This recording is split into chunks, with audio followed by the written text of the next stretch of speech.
take on that, Congressman, Assemblywoman, and Mayor? Well, in 1 minute. I already know where to begin. It was not a serious proposal, it's been shown time and again that you can't raise revenue by cutting taxes. It's been shown over and over again. Didn't make sense at first, but at least we've now seen that it doesn't work.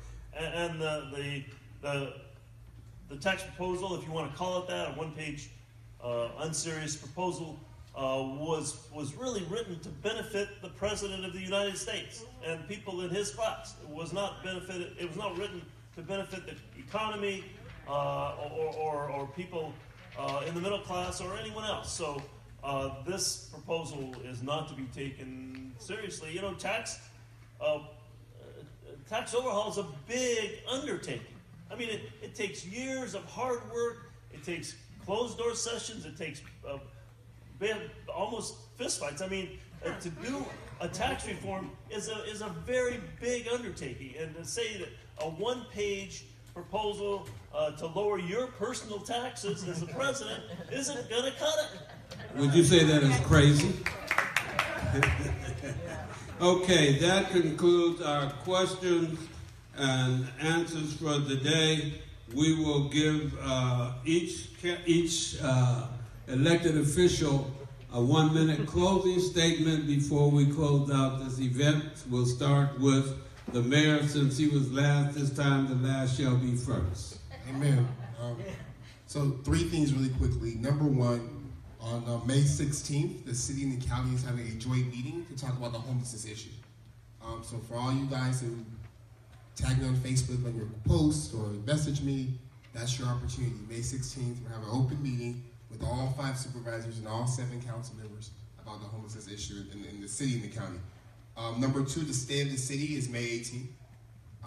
May 18th at the port from 11 to 2.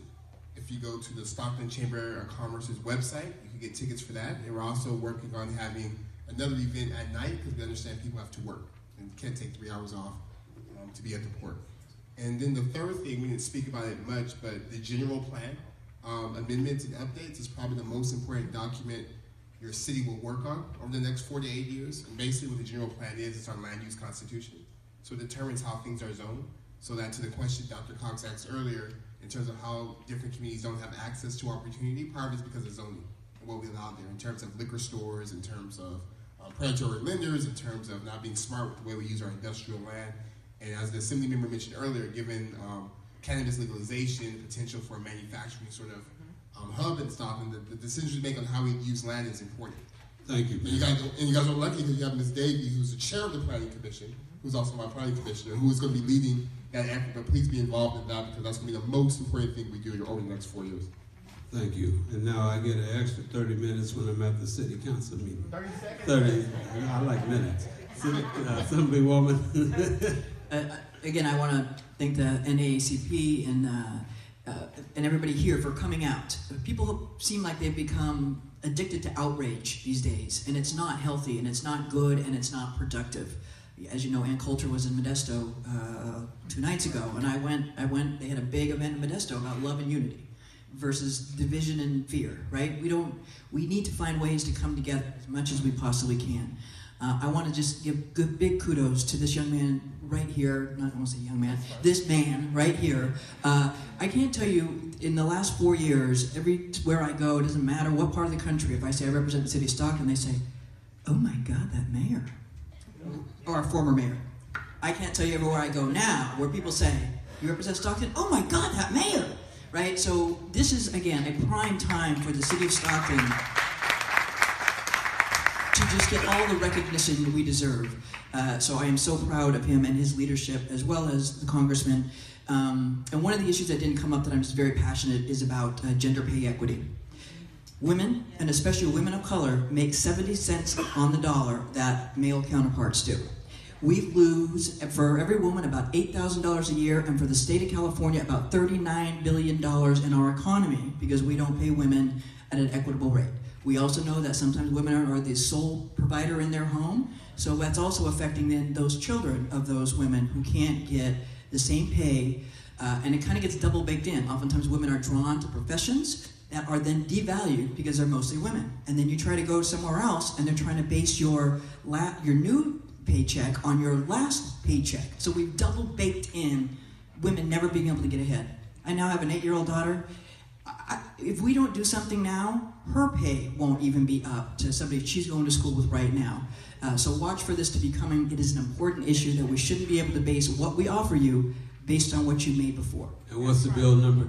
Oh, somebody, 42, I have to look it up. AB 472? Is it? What is it, Ann? Do you know? We'll find if you go on my website. Okay. At any rate, ladies, she's proposing equal pay for women, so go out and support that. And so that if your husband's unemployed, you can bring in more money at home to take care of the house, okay? Seriously, I'm not being facetious when I make that statement. Last but not least, Congressman McNerney. Well, I want to thank, again, Bobby Bivens for holding this in the NAACP. I want to thank Pastor Troy for opening up your congregation, of course, Pastor. I want to thank my staff. Like Susan, I have a staff here. I think I've got between San Joaquin County and East Contra Costa, which is also part of my district, I've got about 8 to 9 full-time staffers. And we're here for you. If you have problems with federal issues, Social Security or veterans issues or passports, we want to help you. And my staff takes a lot of pride in what they've been able to deliver.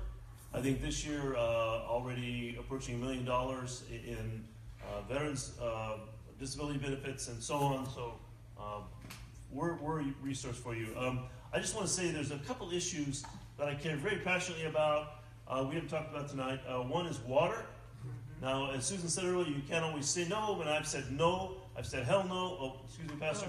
We're not going to accept the tunnels. We're just not going to accept the tunnels. That's not going to happen. So, and I also, I'm dead set against reducing the Endangered Species Act so we can ship more water. And we're going to fight that tooth and nail.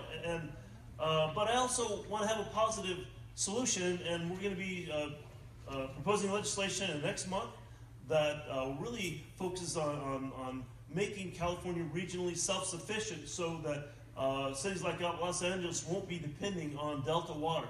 And the mayor of Los Angeles agrees with me. So we have an opportunity here, and this is a bipartisan issue.